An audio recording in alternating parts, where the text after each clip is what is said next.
ਰੀੜ वाला पानी होना वो तुसी पानी सिर्फ जिहड़ा 1 सीसी लैना ते नाल 7 अगर तुहानू अच्छे पॉइंट नहीं पता तो तुसी अच्छा कबूतर कदे भी जिहड़ा ना वो नहीं हो खरीद लो जिस टाइम जिसम तुहानू पता ला जे ना उड्डण अच्छे वाले कबूतर का है जिसम तो है। अस्सलाम वालेकुम दोस्तों, क्या हाल है? ठीक हो से? ठीक है, उम्मीद है सब लोग ठीक हो गए। मैं एक दफ़ा फिर आ गया थोड़े अपने चैनल शानी 99 तो अज दो चीज़ों से असी कबूतरबाजी की गल करांगे तो जिहड़ियां वो दो चीज़ां ने वो किहड़ियां ने। पहले तो असी एक गल करांगे सबज़ रीढ़ होंदी है। जे अगर तुहानू पता है दोस्तों वीरां भरावां सारियां नू ते बहुत ज़्यादा उस्तादां नू तो पता होएगा क्योंकि वड्डे उस्ताद जिहड़े ने उन्होंने तकरीबन इन्हां चीज़ों का पता होंदा है। तो ਉਹਦੇ ਤੋਂ ਬਾਅਦ ਦੂਸਰੇ ਗੱਲ ਕਰਾਂਗੇ। ਮੈਂ ਕੱਲ੍ਹ ਇੱਕ ਜਿਹੜਾ ਨਾ ਉਹ ਲਾਈ ਸੀ ਤਸਵੀਰ ਰਾਤੀ ਲੇਟ ਨਾਈਟ ਹੀ ਲਾਈ ਸੀ ਮੈਂ ਇਨਫੋਰਮੇਸ਼ਨ ਵਾਸਤੇ ਨਾ ਕਬੂਤਰ ਦੀ ਦੁਮ ਦੀ ਮੈਂ ਤਸਵੀਰ ਬਣਾ ਕੇ ਅਤੇ ਉਹਦੇ 'ਤੇ ਲਾ ਕੇ ਜਿਹੜੇ ਨੇ ਤੀਰਾਂ ਦੇ ਨਿਸ਼ਾਨ ਦੇ ਕੇ ਅਤੇ ਮੈਂ ਉਹ ਤੁਹਾਨੂੰ ਦੱਸਣੇ ਦੀ ਕੋਸ਼ਿਸ਼ ਕੀਤੀ ਸੀ ਅਤੇ ਉਹਦੇ 'ਤੇ ਵੀ ਗੱਲ ਕਰਾਂਗੇ ਕਬੂਤਰ ਦੀ ਦੁਮ ਕਿਸ ਤਰ੍ਹਾਂ ਹੋਣੀ ਚਾਹੀਦੀ ਹੈ। तो यारो दोस्तों वीरो भराओ ये जी रीढ़ है ना इसका इस्तेमाल मुख्तलिफ तरीक़े जोड़ा ना वो कबूतरबाज जोड़े वीर भरा ने ना वो करते हैं। तो वो वास्ते तुहानू रीढ़ जी है ना वो मेन मकसद के है, उसका कम के है, वो कम दो त्रै कम ने। वो इंसान वास्ते भी बड़ी अच्छी चीज़ है तो जानवरों वास्ते भी बहुत अच्छी चीज़ है। वो क्यों? वो इस गल्ले कि ये जी है ना मैदा जोड़ा बंदे का जिस बंदे का मैदा ना ठीक हो उस वास्ते बड़ी अच्छी है। मुड़ के उहदे तो बाद तुसी जेड़ा बवासीर वाले जेड़े बंदे होंदे ने बवासीर वाले बंदे वास्ते बड़ी अच्छी है।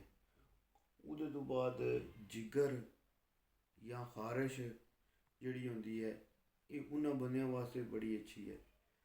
तो उस तो बाद जिहड़ा कबूतरबाजी दे विच जिहड़ा तुसी इनू जिहड़ा इस्तेमाल करना है वो के दा तरीकाकार है वो मैं तुहानू दस छड्डना दे नाल फिर दसना कि एक कबूतर नू किहड़े कबूतर नू देनी है तो किहड़े कबूतर नू तुसी नहीं देनी।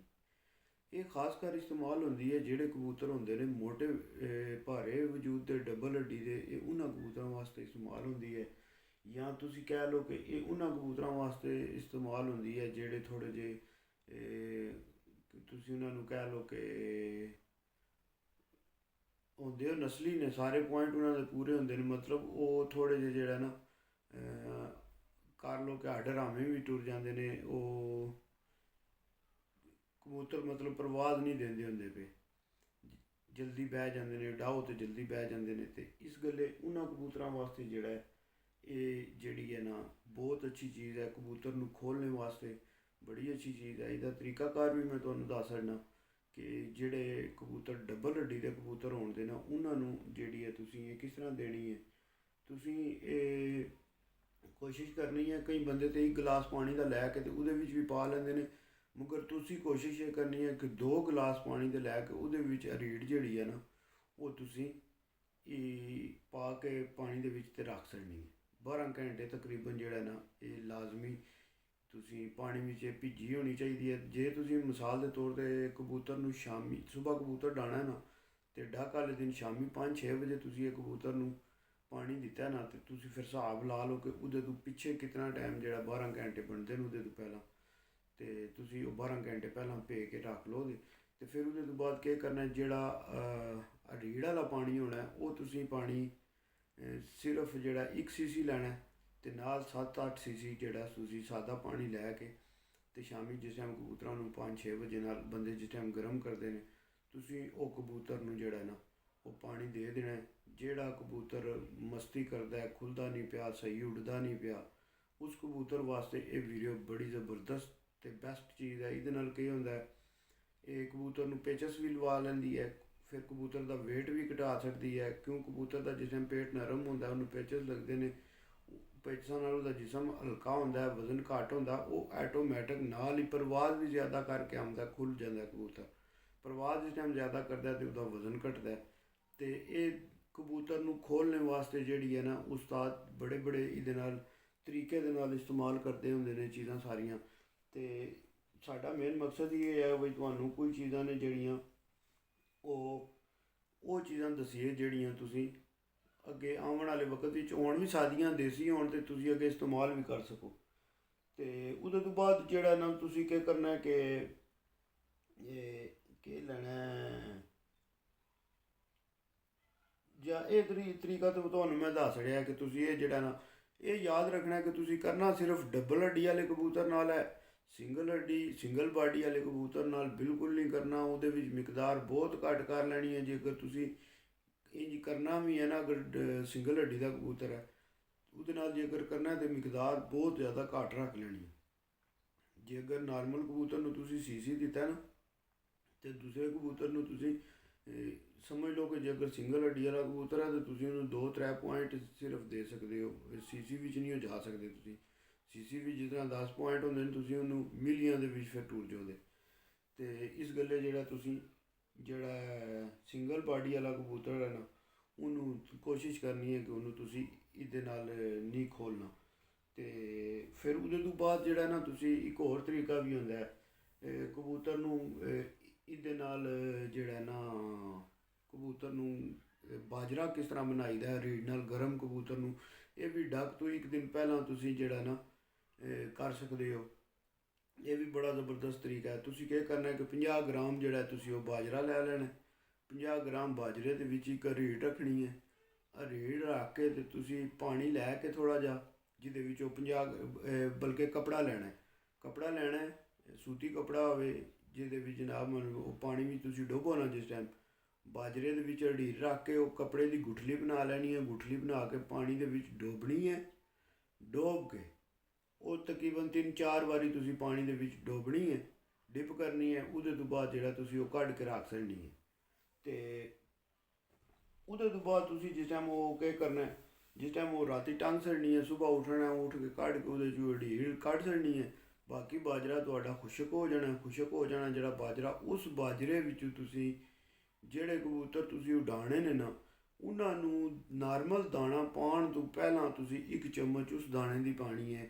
ਜਿਹੜਾ ਤੁਸੀਂ ਬਾਜਰੇ ਵਿੱਚ ਰੀੜ ਰੱਖੀ ਸੀ ਉਹ ਬਾਜਰਾ ਜਿਹੜਾ ਤੁਹਾਡਾ ਖੁਸ਼ਕ ਹੋ ਗਿਆ ਉਹ ਚਮਚ ਇੱਕ ਦਾਣਾ ਪਹਿਲਾਂ ਕਬੂਤਰਾਂ ਨੂੰ ਪਾਉਣਾ। ਜਿਹੜੇ 5 ਨੇ 7 ਨੇ 3 ਨੇ 4 ਨੇ ਜਿਤਨੇ ਵੀ ਨੇ 11 ਨੇ ਉਹਨਾਂ ਨੂੰ 1 ਚਮਚ ਉਸ ਬਾਜਰੇ ਦੀ ਪਾਣੀ ਹੈ। ਫਿਰ ਉਹਦੇ ਤੋਂ ਬਾਅਦ ਉਹਨਾਂ ਨੂੰ ਨਾਰਮਲ ਦਾਣਾ ਜਿਹੜਾ ਤੁਸੀਂ ਉਹਨਾਂ ਨੂੰ ਰੂਟੀਨ ਨਾਲ ਪਾਉਂਦੇ ਹੋ ਉਹ ਦਾਣਾ ਪਾਓ। ਤੇ ਇਹ ਵੀ ਬੜਾ ਜ਼ਬਰਦਸਤ ਇਹਦੇ ਨਾਲ ਵੀ ਕਬੂਤਰ ਜਿਹੜੇ ਨੇ ਉਹ ਖੁੱਲ੍ਹਦੇ ਨੇ, ਜਿਹੜੇ ਮਸਤੀ ਕਰਦੇ ਨੇ ਉਹ ਮਸਤੀ ਵੀ ਨਹੀਂ ਕਰਦੇ। ਕਬੂਤਰ ਆਉਣ ਜਾਣ ਇਹਦੇ ਨਾਲ ਬੜਾ ਕਰਨ ਦੇ ਤੁਸੀਂ ਤੱਕੋ ਦੇ ਤੁਸੀਂ ਆਓ ਤੇ ਯਾਰ ਕਬੂਤਰਾਂ ਨੂੰ ਜਿਹੜਾ ਨਾ ਇਹ ਹੋਇਆ ਕੀ ਹੈ। ਤੇ ਇਹਦੀ ਤਾਸੀਰ ਜਿਹੜੀ ਆ ਰੀੜ ਦੀ ਇਹ ਸਰਦ ਹੈ ਅਵਲ ਤੇ ਖੁਸ਼ਕ ਹੈ ਦੋਮ। ਜਿਹੜਾ ਇਹਦਾ ਮਜ਼ਾਜ ਹੈ ਨਾ ਉਹ 1 ਪੁਆਇੰਟ ਸਰਦ ਹੈ ਤੇ 2 ਪੁਆਇੰਟ ਜਿਹੜੇ ਨੇ ਉਹ ਖੁਸ਼ਕ ਹੈ। ਤੇ ਜਿਸ ਤਰ੍ਹਾਂ ਤੁਹਾਨੂੰ ਦੱਸ ਰਿਹਾ ਤੇ ਨਾਲ ਬਾਕੀ ਮੈਂ ਹੁਣ ਜਿਹੜੀ ਤੁਹਾਨੂੰ ਅਗਲੀ ਚੀਜ਼ ਦੱਸਣੀ ਸੀ ਉਹ ਇਹ ਤੁਹਾਡਾ ਮੁਕੰਮਲ ਹੋ ਗਿਆ। ਉਹਦੇ ਤੋਂ ਬਾਅਦ ਤੁਸੀਂ ਹੁਣ ਜਿਹੜਾ ਕਬੂਤਰ ਦਾ ਮੈਂ ਤੁਹਾਨੂੰ ਇਹ ਤਸਵੀਰ ਦੁਮ ਦੀ ਲਾ ਕੇ ਤੁਹਾਨੂੰ ਦੱਸਣੀ ਸੀ ਜਿਹੜੀ ਮੈਂ ਪਹਿਲਾਂ ਸ਼ੁਰੂ 'ਚ ਗੱਲ ਕੀਤੀ ਆ ਉਹ ਇਹ ਹੈ ਕਿ ਤੁਸੀਂ ਦੇਖੋ ਇਸ ਕਬੂਤਰ ਦੇ ਦੁਮ ਵਿੱਚ ਮੈਂ ਕਿਤਨੇ ਤੀਰ ਲਾਏ ਨੇ। ਇਹ ਜਿਤਨੇ ਵੀ ਮੈਂ ਤੀਰ ਲਾਏ ਨੇ ਨਾ ਇਹ ਸਾਰੇ ਤੀਰ ਜਿਹੜੇ ਨੇ ਇਹ ਕਬੂਤਰ ਦੀ ਮੈਂ ਬਿਲਕੁਲ ਜਿੱਥੇ ਜਿੱਥੇ ਉਹਦੀ ਪਰੀ ਖ਼ਤਮ ਹੁੰਦੀ ਹੈ ਨਾ ਵੀ ਮੈਂ ਕੋਸ਼ਿਸ਼ ਕਰਕੇ ਉੱਥੇ ਜਿਹੜੇ ਨੇ ਨਾ ਉਹ ਤੀਰ ਲਾਏ ਨੇ ਕਿ ਤੁਹਾਨੂੰ ਇਸ ਚੀਜ਼ ਦੇ ਵਿੱਚ ਤੁਹਾਨੂੰ ਕਿਹੜੀ ਚੀਜ਼ ਦਾ ਪਤਾ ਲੱਗੇਗਾ। ਭਾਵੇਂ ਤੁਸੀਂ ਦੁਮ ਨੂੰ ਉੱਤੋਂ ਦੇਖ ਕੇ ਜਿੱਦੋਂ ਕਬੂਤਰ ਦੀ ਦੁਮ ਖ਼ਤਮ ਹੁੰਦੀ ਹੈ ਨਾ ਵੀ ਭਾਵੇਂ ਉੱਧਰੋਂ ਤੁਸੀਂ ਤੱਕ ਕੇ ਥੱਲੇ ਲੈ ਆਉਣਾ ਸ਼ੁਰੂ ਕਰ ਲਓ, ਭਾਵੇਂ ਜਿੱਥੋਂ ਕਬੂਤਰ ਦੇ ਪੈਰ ਨੇ ਉੱਥੋਂ ਤੁਸੀਂ ਉੱਤੇ ਨਜ਼ਰ ਲੈ ਕੇ ਜਾਣਾ ਸ਼ੁਰੂ ਕਰ ਲਓ। ਜਿੰਜ ਕਬੂਤਰ ਦਾ ਤੁਸੀਂ ਪੱਲਾ ਖੋਲ੍ਹਦੇ ਹੋ ਨਾ ਕਬੂਤਰ ਦਾ ਉੱਡਣ ਵਾਲਾ ਜਿਹੜਾ ਪੱਲਾ ਹੈ ਜਿੰਜ ਕਬੂਤਰ ਦਾ ਤੁਸੀਂ ਉੱਡਣ ਵਾਲਾ ਪੱਲਾ ਖੋਲ੍ਹਦੇ ਹੋ ਤੁਸੀਂ ਦੇਖ ਲਓ ਉਸੇ ਤਰਤੀਬ ਨਾਲ ਇਸ ਕਬੂਤਰ ਦੀ ਜਿਹੜੀ ਥੱਲੇ ਕੋਲ ਹੈ ਸਪੋਰਟ ਹੈ ਦੁਮ ਦੀ ਜਿਹੜੀ ਹੁੰਦੀ ਹੈ ਇਹਨੂੰ ਤੁਸੀਂ ਚੈੱਕ ਕਰ ਲਓ ਕਿ ਕਿਸ ਤਰ੍ਹਾਂ ਇਹ ਤੋੜ ਉੱਤੇ ਤੱਕ ਤਰਤੀਬ ਨਾਲ ਗਈ ਹੈ। ਤੇ ਉਹਦੇ ਤੋਂ ਬਾਅਦ ਬਿਲਕੁਲ ਇੱਕ ਦੂਜੇ ਦੇ ਉੱਤੇ ਜਿਤਨਾ ਵੀ ਮੇਨ ਮਕਸਦ ਤਸਵੀਰ ਇਹ ਲਾਉਣ ਦਾ ਹੈ ਔਰ ਉਹਦੇ ਤੋਂ ਬਾਅਦ ਦੇਖ ਲਓ ਇਸ ਤਸਵੀਰ ਦੇ ਵਿੱਚ ਤੁਹਾਨੂੰ ਜਿਹੜਾ ਕਬੂਤਰ ਦਾ ਦਰਮਿਆਨ ਵਾਲਾ ਪਰ ਹੈ ਉਹ ਦੁਮ ਦੇ ਦੂਜੇ ਪਰਾਂ ਦੇ ਵਿੱਚੋਂ ਜਿਹੜਾ ਉਹ ਤੁਹਾਨੂੰ ਲਹਿਦਾ ਡਿਫਰੈਂਟ ਵੱਡਾ ਦਿਸਦਾ ਹੋਵੇਗਾ ਪਿਆ। ਔਰ ਸਾਈਡਾਂ ਵਾਲੇ ਜਿਹੜੇ ਦੁਮ ਦੇ ਜਿਹੜੇ ਕਬੂਤਰ ਦੇ ਸਾਈਡਾਂ ਵਾਲੇ ਪਰ ਸ਼ੁਰੂ ਹੁੰਦੇ ਨੇ ਪਏ ਉਹ ਤੁਸੀਂ ਦੇਖ ਲਓ ਜਿਹੜਾ ਤੀਰ ਲੱਗੇ ਆ ਉਹਦੇ 'ਤੇ ਭਾਵੇਂ ਦੇਖ ਲਓ ਉਹ ਥੱਲੋਂ ਉਹਨਾਂ ਦੀ ਵੀ ਇੱਕ ਪੂਰੀ ਤਰਤੀਬ ਸੀੜੀ ਬਣੀ ਹੈ ਪਰਾਂ ਦੀ ਦੁਮਦਿਆਂ ਦੀ ਵੀ ਠੀਕ ਹੈ। ਕੋਲ ਦੀ ਤੇ ਇੱਕ ਆਪਣੀ ਲਹਿਦਾ ਪੌੜੀ ਬਣੀ ਹੈ ਨਾ ਤੇ ਜਿਹੜੀ ਦੁਮ ਦੇ ਪਰ ਨੇ ਉਹਨਾਂ ਦੀ ਇੱਕ ਲਹਿਦਾ ਪਰੀ ਬਣੀ ਹੈ।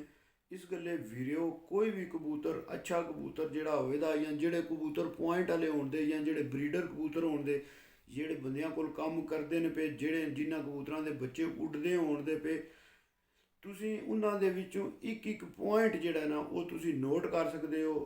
ਕਿਉਂ ਤੁਸੀਂ ਇਹ ਅਗਰ ਚੀਜ਼ਾਂ ਨੋਟ ਨਹੀਂ ਕਰੋਗੇ ਤੇ ਤੁਸੀਂ ਅੱਛਾ ਕਬੂਤਰ ਅਗਰ ਤੁਹਾਨੂੰ ਅੱਛੇ ਪੁਆਇੰਟ ਨਹੀਂ ਪਤਾ ਤੇ ਤੁਸੀਂ ਅੱਛਾ ਕਬੂਤਰ ਕਦੇ ਵੀ ਜਿਹੜਾ ਨਾ ਉਹ ਨਹੀਂ ਉਹ ਖਰੀਦ ਸਕਣ ਲੱਗੇ ਤੇ ਤੁਸੀਂ ਆਪਣਾ ਟਾਈਮ ਜ਼ਾਇਆ ਕਰਦੇ ਰਹੋਗੇ। ਇਹਦੇ ਤੋਂ ਬਿਹਤਰ ਹੈ ਤੁਸੀਂ ਸਾਰਿਆਂ ਤੋਂ ਪਹਿਲਾਂ ਸਾਰਿਆਂ ਤੋਂ ਪਹਿਲਾਂ ਤੁਹਾਨੂੰ ਕਬੂਤਰ ਅੱਛੇ ਦੇ ਪੁਆਇੰਟ ਪਤਾ ਹੋਣੇ ਚਾਹੀਦੇ ਨੇ ਕਿ ਯਾਰ ਇਸ ਕਬੂਤਰ ਦੇ ਵਿੱਚ ਇਹ ਚੀਜ਼ ਹੈ ਜਾਂ ਮੇਰੇ ਘਰ ਵਿੱਚ ਇਹ ਕਬੂਤਰ ਹੈ, ਇਹ ਉੱਡਿਆ ਸੀ, ਇਹਦਾ ਪਰ ਇੰਝ ਦਾ ਸੀ, ਇਹਦਾ ਦੁਮ ਇੰਝ ਦਾ ਸੀ, ਇਹਦੀਆਂ ਅੱਖਾਂ ਇੰਝ ਦੀਆਂ ਸਨ, ਇਹਦੀ ਚੁੰਝ ਇੰਝ ਦੀ ਸੀ। ਇਹ ਸਾਰੀਆਂ ਚੀਜ਼ਾਂ ਦਾ ਜਿਹੜਾ ਤੁਹਾਨੂੰ ਉਹ ਪਤਾ ਹੋਵੇਗਾ ਫਿਰ ਇਹ ਤੁਸੀਂ ਅੱਗੇ ਦੇਖ ਲਓ ਜਿਸ ਟਾਈਮ ਜਿਸਮ ਤੁਹਾਨੂੰ ਪਤਾ ਲੱਗ ਜਾਏਗਾ ਨਾ ਉੱਡਣ ਅੱਛੇ ਵਾਲੇ ਕਬੂਤਰ ਦਾ ਇਹ ਜਿਸਮ ਤੇ ਇਹ ਪਰ ਹੁੰਦਾ ਹੈ, ਫਿਰ ਤੁਹਾਨੂੰ ਉੱਥੇ ਅੱਖਾਂ ਜਿਹੜੀਆਂ ਨੇ ਨਾ ਉਹ ਕੁਝ ਵੀ ਨਹੀਂ ਆਉਣ ਲੱਗੀਆਂ। ਜਿਸ ਟਾਈਮ ਤੁਹਾਨੂੰ ਪਰ ਤੇ ਜਿਸਮ ਦਾ ਅੱਛੇ ਦਾ ਪਤਾ ਲੱਗ ਗਿਆ ਨਾ ਫਿਰ ਤੁਹਾਨੂੰ ਉੱਥੇ ਸਿਰਫ ਇਹ ਰਹਿ ਜਾਣਾ ਕਿ ਯਾਰ ਮੇਰੇ ਕੋਲ ਪੱਟੀ ਵਾਲਾ ਕਰਾਸ ਨਾ ਆਵੇ, ਯਾਰ ਕਿਧਰੇ ਭੁੱਲ ਕੇ ਮੇਰੇ ਕਬੂਤਰਾਂ 'ਚ ਪੱਟੀ ਵਾਲਾ ਕਰਾਸ ਨਾ ਪੈ ਜੇ, ਸਮਝਿਓ। ਬਾਕੀ ਤੁਸੀਂ ਮੈਲੀ ਅੱਖ ਲੈਣੀ ਹੈ, ਸੂਈ ਅੱਖ ਲੈਣੀ ਹੈ, ਤੁਸੀਂ ਕੀ ਆਖਦੇ ਨੇ ਇਹਨੂੰ ਟੇਢੀ ਅੱਖ ਬੋਸਕੀ ਲੈਣੀ ਹੈ, ਚਿੱਟੀ ਲੈਣੀ ਹੈ, ਜਿਹੜੀ ਵੀ ਤੁਸੀਂ ਕੋਈ ਅੱਖ ਲੈਣੀ ਹੈ ਨਾ ਤੁਸੀਂ ਜਿਸ ਟਾਈਮ ਉਹ ਕਬੂਤਰ ਦਾ ਜਿਸਮ ਤੇ ਪਰ ਤੁਹਾਨੂੰ ਪਤਾ ਲੱਗ ਗਿਆ ਨਾ ਅੱਛੇ ਦਾ ਉਹਦੇ ਤੋਂ ਬਾਅਦ ਫਿਰ ਤੁਹਾਨੂੰ ਜਿਹੜਾ ਨਾ ਅੱਖਾਂ ਦੇ ਵਿੱਚ ਜਿਹੜੇ ਨੇ ਉਹ ਤੁਸੀਂ ਕਬੂਤਰ ਪੂਰੇ ਕਰ ਲੈਣੇ ਨੇ। ਪਹਿਲਾ ਜਿਸਮਾਂ ਦਾ ਤੇ ਪਰ ਦਾ ਪੁਆਇੰਟ ਪੂਰਾ ਹੋ ਜਾਏਗਾ ਅੱਛਾ ਕਬੂਤਰ ਤੱਕ ਕੇ ਫਿਰ ਉਹਦੇ ਤੋਂ ਬਾਅਦ ਤੁਸੀਂ ਅਗਰ ਦੇਖਦੇ ਹੋ ਕਿ ਮੇਰੇ ਇਸ ਕਬੂਤਰ ਉੱਡਣ ਵਾਲੇ ਦੇ ਅੱਖ ਦੇ ਵਿੱਚ ਰਿੰਗ ਘੱਟ ਨੇ ਤੇ ਫਿਰ ਤੁਸੀਂ ਉਸੇ ਜਿਸਮ ਵਿੱਚ ਅੱਛੇ ਰਿੰਗਾਂ ਵਾਲਾ ਕਬੂਤਰ ਢੂੰਡੋਗੇ, ਉਹਦੇ ਤੋਂ ਵੀ ਅੱਛਾ ਪਰ ਢੂੰਡੋਗੇ ਤੇ ਉਹ ਫਿਰ ਤੁਸੀਂ ਅੱਗੇ ਜੋੜਿਆਂ ਵਿੱਚ ਵੀ ਪਾ ਲਓਗੇ, ਜੋੜਿਆਂ ਵਿੱਚ ਵੀ ਇਸਤੇਮਾਲ ਹੋ ਜਾਏਗਾ, ਤੁਹਾਡਾ ਉੱਡਣ ਵਿੱਚ ਵੀ ਇਸਤੇਮਾਲ ਹੋ ਜਾਏਗਾ। ਤੇ ਵੀਡੀਓ ਦੇ ਭਰਾਓ ਇਹ ਕੋਈ ਥੋੜ੍ਹੀਆਂ ਜਿਹੀਆਂ ਦੋ ਗੱਲਾਂ ਸੀਆਂ ਜਿਹੜੀਆਂ ਮੈਂ ਤੁਹਾਡੇ ਨਾਲ ਕਰਨੀਆਂ ਸੀਆਂ ਜ਼ਿਹਨ ਵਿੱਚ ਆਈਆਂ ਸੀਆਂ ਤੇ ਮੈਂ ਚਲੋ ਵੀਰਾਂ ਭਰਾਵਾਂ ਨਾਲ ਸ਼ੇਅਰ ਕਰ ਛੱਡਦੇ ਹਾਂ। ਵੀਡੀਓ ਅੱਛੀ ਲੱਗੀ ਤੇ ਲਾਈਕ ਸ਼ੇਅਰ ਜ਼ਰੂਰ ਕਰਨਾ। ਫੀਮਾਨ ਇਲਾ ਪਾਕਿਸਤਾਨ ਜ਼ਿੰਦਾਬਾਦ ਤੇ ਯਾਰ ਸਲਾਮਤ ਸਬਤ ਬਾਕੀ।